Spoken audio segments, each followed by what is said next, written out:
Gold trusted gold buyers మీరు తాకట్టు పెట్టిన బంగారాన్ని విడిపించి ఈ రోజు ఉన్న మార్కెట్ ధరకు కొనబడను. మీరు ఎప్పుడన్నా ఒక స్క్రిప్ట్ ప్రిపేర్ చేసి పలానా యాక్టర్ను ప్రొడ్యూసర్ను అప్రోచ్ అయినప్పుడు రిజెక్ట్ అయిన సందర్భాలు ఉన్నాయా?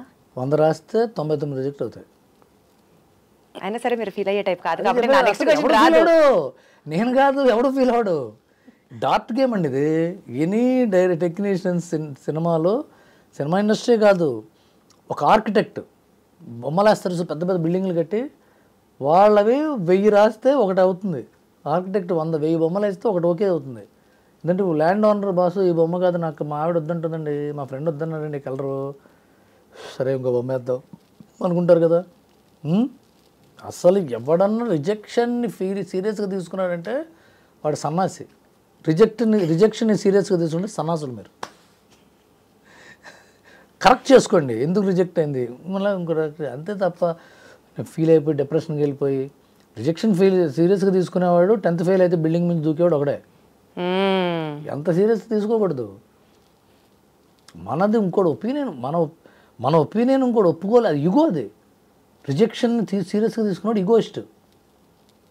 అది నిజమైన డేంజరస్ ఈగో. ఇప్పుడు మీ డ్రెస్ చండాలంగా ఉందండి అని అనుకోండి, మీరు గదిలోకి వెళ్ళి ఆ పక్కన భవానీ గారి దగ్గర భుజం మీద పడి ఏడుస్తూ కూర్చున్నారు అనుకోండి, అంత సీరియస్. ఆడి మొహం వాడికి నచ్చలేదు, నా డ్రెస్ నాకు బాగుందంటే అయిపోయింది కదా. మీ ఇంటర్వ్యూ నా తర్వాత ఇంకో ఇంటర్వ్యూర్ వస్తాడు, ఏం డ్రెస్ వేసుకున్నారండి అంటే బ్యాలెన్స్ అయిపోలా. రిజెక్షన్ సీరియస్గా తీసుకో, కరెక్షన్కి ఉపయోగపడుతుంది. Rejection should give way to correction, lead to correction, but not depression.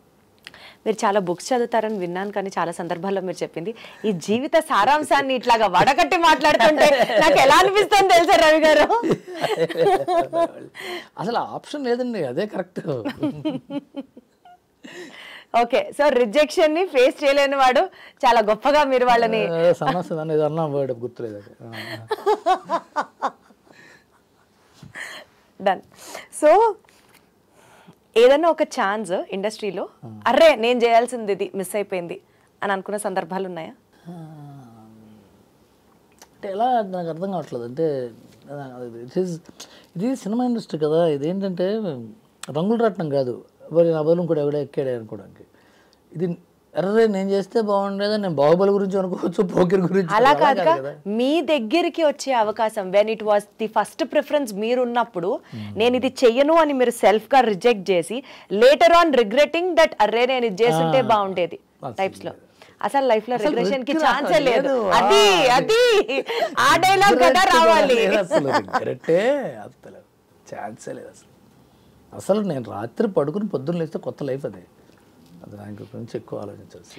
ఎందుకండి ఇన్ని డిఫరెంట్ వేరియస్ సెగ్మెంట్స్ ఆఫ్ సినిమాలో వర్క్ చేశారు? ప్రొడ్యూసర్ రోల్ తీసుకున్నారు, డైరెక్టర్ రోల్ తీసుకున్నారు, రైటర్ రోల్ తీసుకున్నారు. What fascinates you more? అంటే ఇంకా ఏం చేయాలన్నది మీ యాక్చువల్ డ్రీమ్ ఏంటి? నేను రాసుకున్న ఎన్నో కథలు చెప్పే అవకాశం వేరే ప్రొడ్యూసరు వేరే డైరెక్టర్ అయితే తక్కువ ఉంటుంది కాబట్టి, నేనే ప్రొడ్యూసర్ అయితే నేను రాసుకున్న కథలు చెప్పే అవకాశాలు పెరుగుతాయని నేను ఇప్పుడు నమ్ముతున్నాను. So I want to produce more films which right. I want to tell my self, I want to express my self, I want to tell stories which I love and I like and I read through my production. So నేను రైటర్గా produce చేద్దాం అనేది నాకు బాగా ఇష్టమైన, ప్రస్తుతం అది ఆ మూడ్లో ఉన్నా. రేపొద్దున ఇంకో మూడ్లో ఉండొచ్చు, ఎవరైనా ఉండొచ్చు అట్లా. Today's decision is that, not today's, this period of time in my life I'm enjoying that. అదే సార్, ఈ మూమెంట్లో మీరు ఆస్వాదించేది రైటింగ్ స్కిల్స్. రైటింగ్ అనేది ఎప్పుడు, రైటింగ్ అనేది నేను రాయటం మొదలైన నాకు పెన్ను బయట ఆల్ రాయటం అనేది ఏదో రాస్తూనే ఉన్నా. ఇప్పుడు నేనంటే ప్రొడ్యూసర్గా నాకు కొంత మెచ్యూరిటీ వచ్చింది, అవగాహన. మెచ్యూరిటీ కమ్స్ ఫ్రమ్ అవగాహన వచ్చింది ప్రొడక్షన్ మీద, బిజినెస్ మీద, పబ్లిసిటీ మీద. So I want to produce films which I write. Dil Raju గారు ట్రోల్ కూడా చేయొచ్చు, అరే నీ కథలు నువ్వు తప్ప ఎవడో ప్రొడ్యూస్ చేయడం కూడా ట్రోల్ చేయొచ్చు. It's fine. ఎందుకంటే మీరు దాన్ని ఐ ఎంజాయ్